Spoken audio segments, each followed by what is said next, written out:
আশা করি সকলে ভালো আছেন। সকলকে চ্যানেল অপরাজিতায় স্বাগতম। শীতে বুকের কফ দূর করুন গরম পেঁয়াজ দিয়ে। চলুন জেনে নেওয়া যাক। বুকের কফ কমন সমস্যা। চিকিৎসকদের কাছে যাওয়ার আগে ঘরোয়া কিছু উপায় এই সর্দি কফ দূর করতে পারেন। আজ তাহলে এমন কিছু ঘরোয়া উপায়ের সাথে পরিচিত হওয়া যাক। লবণ পানি। বুকের সর্দি কফ দূর করতে সহজ এবং সস্তা উপায় হলো লবণ পানি। লবণ শ্বাসতন্ত্র থেকে কফ দূর করে দেয়। 1 গ্লাস কুসুম গরম পানির সাথে 1 চামচ লবণ মিশিয়ে নিন। এটি দিয়ে 2-3 বার কুলকুচি করুন। 2. হলুদ। হলুদে থাকে কারকুমিন উপাদান, বুক থেকে কফ দূর করে বুক ব্যথা দ্রুত কমিয়ে দেয়। এর অ্যান্টি ইনফ্ল্যামেটরি উপাদান গলা ব্যথা, বুকের ব্যথা দূর করতে সাহায্য করে। 1 গ্লাস কুসুম গরম পানিতে 1 চিমটি হলুদের গুঁড়া মিশিয়ে নিন। এটি দিয়ে প্রতিদিন কুলকুচি করুন।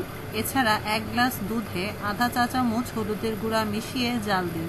এর সাথে 2 চা চামচ মধু এবং 1 চিমটি গোলমরিচের গুঁড়ো মেশান। এটি দুধ দিয়ে 2 থেকে 3 বার পান করুন। 3. লেবু ও মধু। লেবু পানিতে 1 চামচ মধু মিশিয়ে পান করুন। মধু শ্বাসতন্ত্রের ব্যাকটেরিয়া ধ্বংস করতে সাহায্য করে, এমনকি এটি বুক থেকে কফ দূর করে গলা পরিষ্কার করে থাকে। আদা। 1 টেবিল চামচ আদা কুচি 1 কাপ পানিতে মেশান। এবার এটি ঢাকনা দিয়ে ঢেকে 5 মিনিট জাল দিন। বলক আসলে এতে সামান্য মধু দিয়ে নিন। দিনে 3 বার এই পানীয় পান করুন। এছাড়া 1 চা চামচ আদা কুচি, গোলমরিচের গুঁড়া এবং লবঙ্গ গুঁড়ো দুধ অথবা মধুর সাথে মিশিয়ে নিন। এবার এই মিশ্রণটি দিনে 3 থেকে 4 বার পান করুন।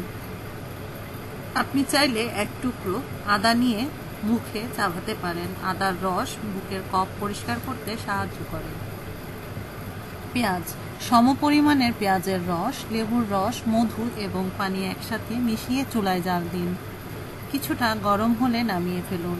কুসুম গরম এই পানি দিয়ে 3 থেকে 4 বার পান করুন। এছাড়া পেঁয়াজ ছোট টুকরো করে খেতে পারেন।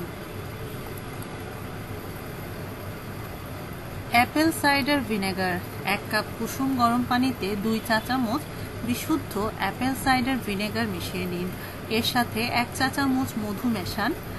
এইবার এই পানিটি দিয়ে 2-3 বার পান করুন। 1-2 সপ্তাহ পান করুন, দেখবেন বুকের কফ কমে আসবে। অ্যাপেল সাইডার ভিনেগার সাধারণত আমরা দোকানগুলোতে পাওয়া যাবে না, কিন্তু ডিপার্টমেন্টাল স্টোরগুলোতে গেলে আমরা খুব সহজেই পেয়ে যেতে পারবো। আর নতুন নতুন ভিডিও পেতে আমাদের সাথেই থাকুন। Please like, share and comment hour video. সকলে ভালো থাকবেন।